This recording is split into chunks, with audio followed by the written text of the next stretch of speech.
I'm very baffled. 1 week, Stubby was dead, and the next week, he just showed back up again. Is Stubby here that he could explain this situation? I guess so. I will take that as a yes! But you got him at the ready. Slap him around, slap your Stubby around, wake him up. Get up here. Get up here. Hey, Russell Rappers, hey everybody, how are you doing? Stubby, it's great to have you back. 1 week you were dead, allegedly killed by Mrs. Deal. A few months later, you just came back. What's the story on that? Well, to be honest with you, a beaver came along and snatched me up. Can I cram one more adjective for vagina in that sentence, do you think? I've crammed a lot of vaginas in my time. Oh, Stubby, you little rapscallion. Yes, and a lot of times during my life, I've chewed on beavers before.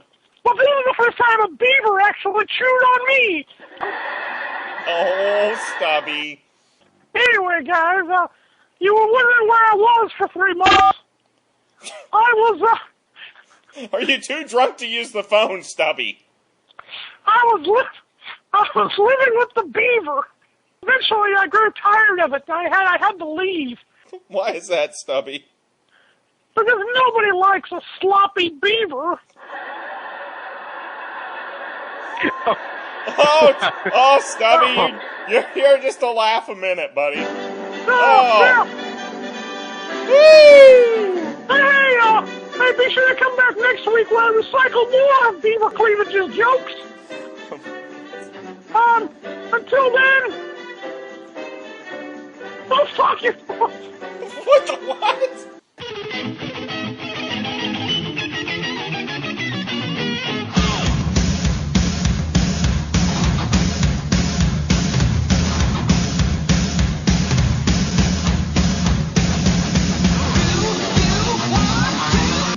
Goodbye, Boogeyman, though we never knew you at all. You had the grace to hold yourself while worms around you crawled.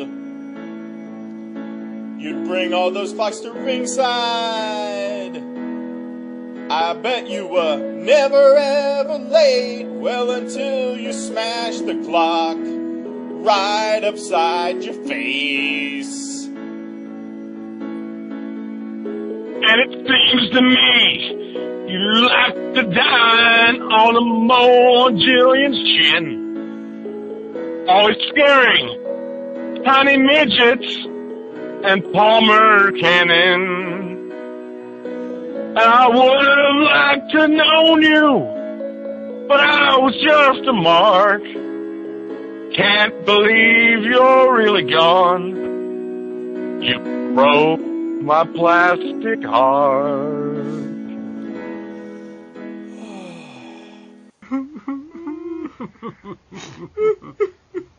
Promotional consideration paid for by the following. Did I remind everybody we're episodic? .com. Hello, everyone. This is your Action News reporter with all the news that is news across the nation on the scene at the supermarket. There seems to have been some disturbance here. Pardon me, sir. Did you see what happened? Yeah, I did. I was standing over there by the tomatoes, and here he comes. Episodic, you say?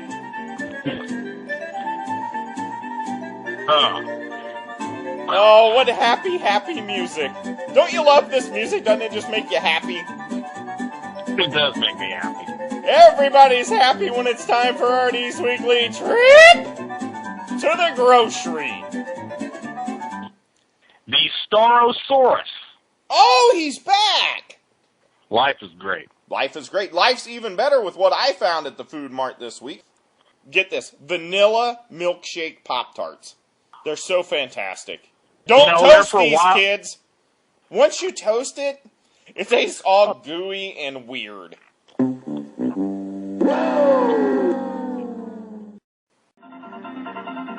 Fax Troll is fired up. Mr. T is back in the news. WWE asked him to be in the Hall of Fame, and he turned it down. Quote, Why? WWE, should I do it in Mr. T voice? Or should you try and do it in Mr. T voice? You want me to try? You try the first sentence, and then I'll try the first sentence, then we'll decide who has the superior Mr. T voice. Oh, that's a horrible impression. I win. WWE asked me to be in the Hall of Fame, and I turned it down. You know why? Now he sounds like a Southern sharecropper whenever I do him. Or you like that Jeff Foxworthy impression bit you love so much? Do you want me to do that? WWE asked me to be in the Hall of Fame, and I turned it down. You know why? They put Pete Rose in the Wrestling Hall of Fame. This guy can't even get into his own Hall of Fame. Why? After they put Rose in, they came to me and asked and said, they came and asked me, and I said, you don't insult me. You put Pete Rose in the Hall of Fame before me. I ain't gonna be a part of that. They put him in, and he only did one WrestleMania, and he didn't even wrestle. Actually, he did 2. I was going to say, I thought he did like 4 in a row. The Hall of Fame is one of the biggest works there is. You don't say. Why is Mr. T thinking it's legit? Well, WrestleCrap Radio. How you doing tonight, Dale? Jim Ross. I don't give a damn how you're doing. You're not my friend. What? Now, Jim, why would you say that? What about me, Jim? Fuck yourself, too. Jim, why are we no longer friends? I thought we were all friends here. Only friend I have is on a plane. Yeah. Have you seen Doc lately? Or is he just still flying around? What is... Let me ask you this, Jim, because I'm real curious. What is Doc's job with Southwest Airlines? How the hell am I supposed to know he has returned my phone calls? Oh, boy. Well, you guys have really gone down the wrong path, then. Ah, shut up. I've been inducted on this fucking website the past 2 weeks. Okay. Okay? It's not okay, you son of a bitch. Who's this woman? Who's this Jezebel you got writing columns for you? It would be the great Triple Kelly. She wrote an induction last week. I guess that's the one you're...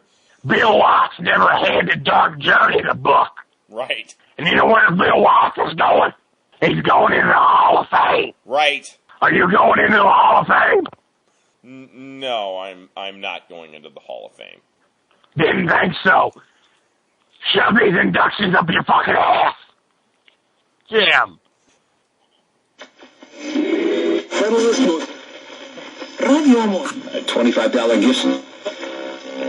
I've been there. Well, guys, I'd be lying if I were to say that I was having a good time this week. Got some really sad news. I'm sure you heard about it. My longtime friend and mentor in the radio business, Paul Harvey, he's passed away, and very sad. I knew Paul for many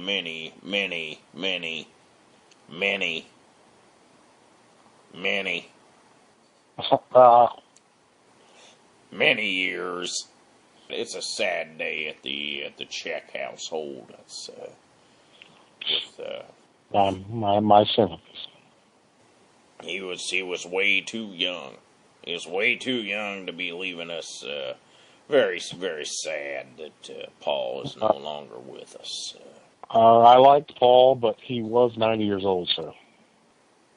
Well, Blaine, whenever you get to be a little older, you will realize that no matter how old someone may appear to be, even at 90, you're just very sad at their passing. That's, you know, I wish my name was Blaine so I could attempt to make you disappear this week.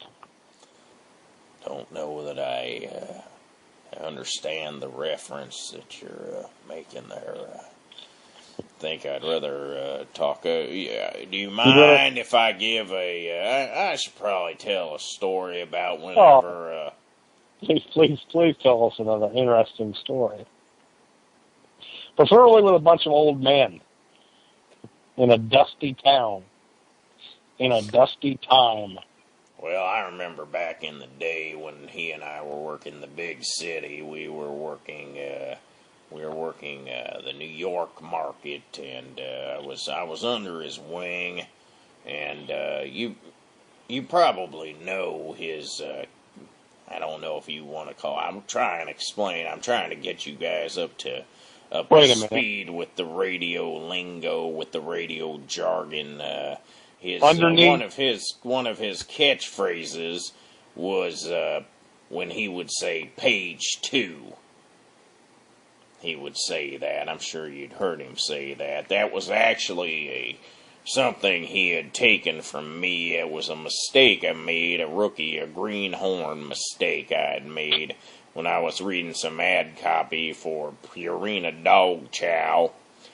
I had gotten to the end of the page where it said that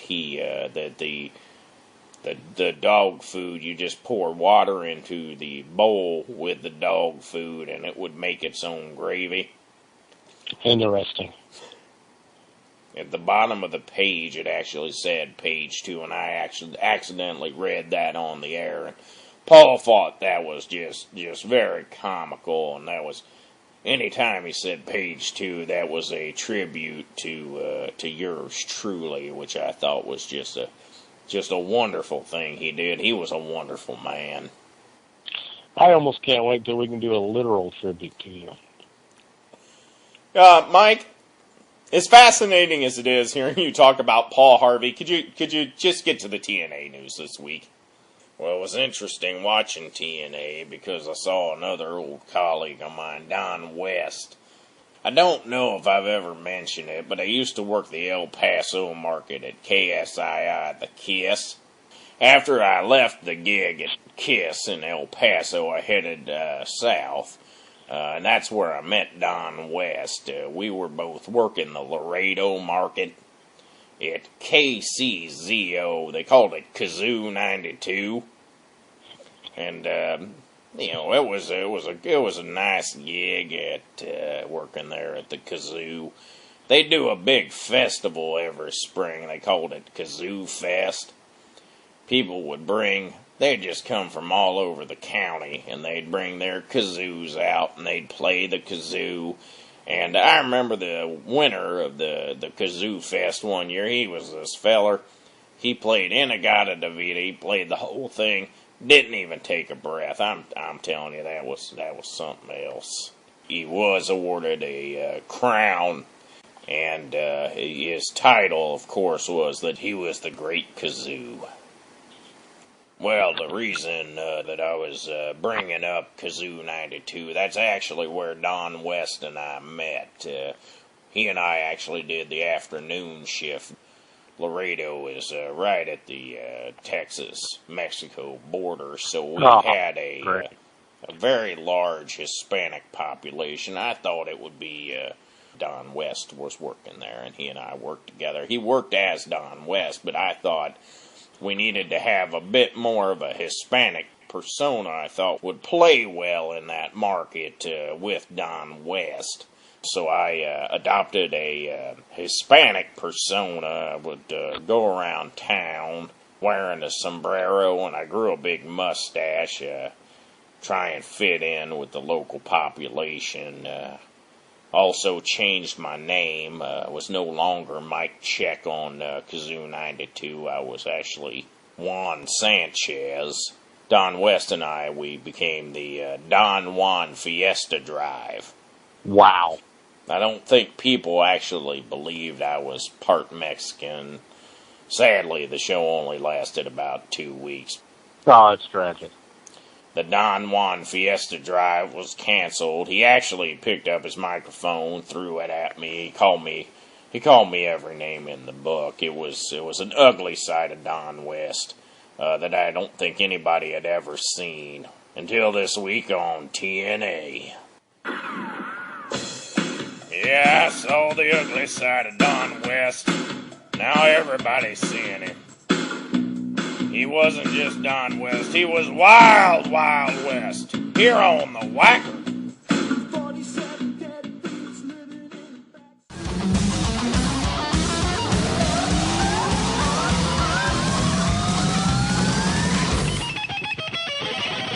It all spells fatty fruitcakes.